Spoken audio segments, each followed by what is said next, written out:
Welcome back to the Deep Dive.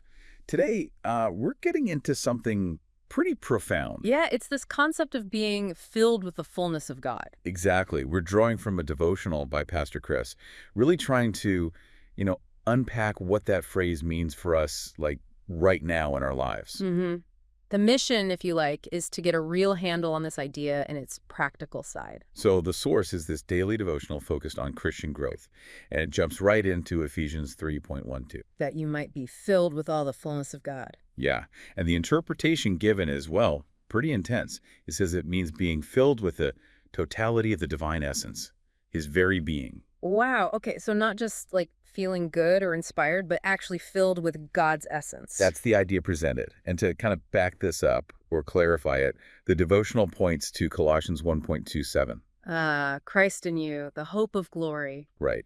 And the argument here is that this phrase, Christ in you, shows it's not just a future hope we're waiting for. It's suggesting a present reality, a complete indwelling happening now. That seems to be the core message. This fullness isn't something off in the distance. It's available and meant to be experienced here and now. Okay, so if that's the case, what does it do? What are the practical implications according to the devotional? Well, the big one mentioned is boldness and overcoming fear. How so? What's the connection?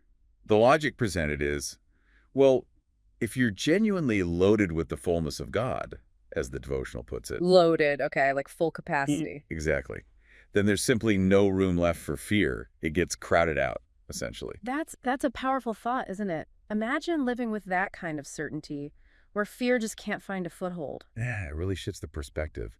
And the devotional digs into the language, too, looking at the Greek word for filled. Oh, yeah. Which word is that? It's plero, P-L-E-R-O. Okay, plero. And what does it mean? According to the text, it means something like the full or maximum load, like a ship filled to capacity, complete saturation. Saturation. I like that image. Not just a sprinkle, but completely soaked through with God's presence. It implies it's not just skin deep, but permeates everything, our thoughts, our reactions, everything. So to make this clear, does it offer an example? Yeah, it points to Jesus himself. It references John 5:26. Okay, what does that say?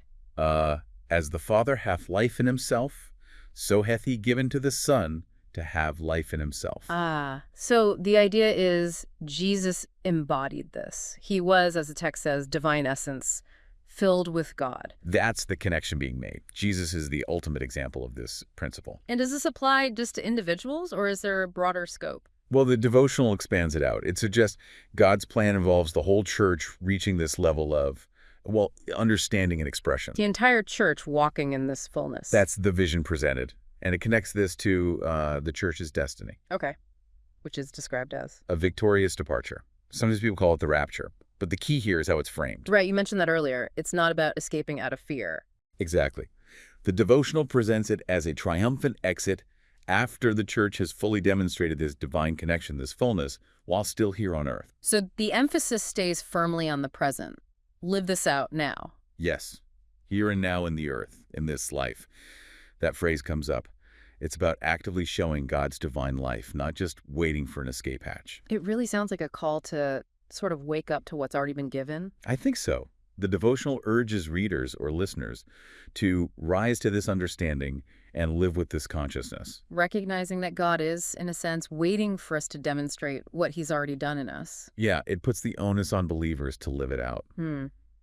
So as we kind of wrap up this deep dive. Yeah, the final thought maybe is, what would actually change for you personally? Right. If you really operated day in, day out with this consciousness of being, saturated with the divine essence. How would that shift your perspective? Your reactions to challenges, to anxieties? It's definitely something to chew on. A different way to approach life, potentially. Absolutely.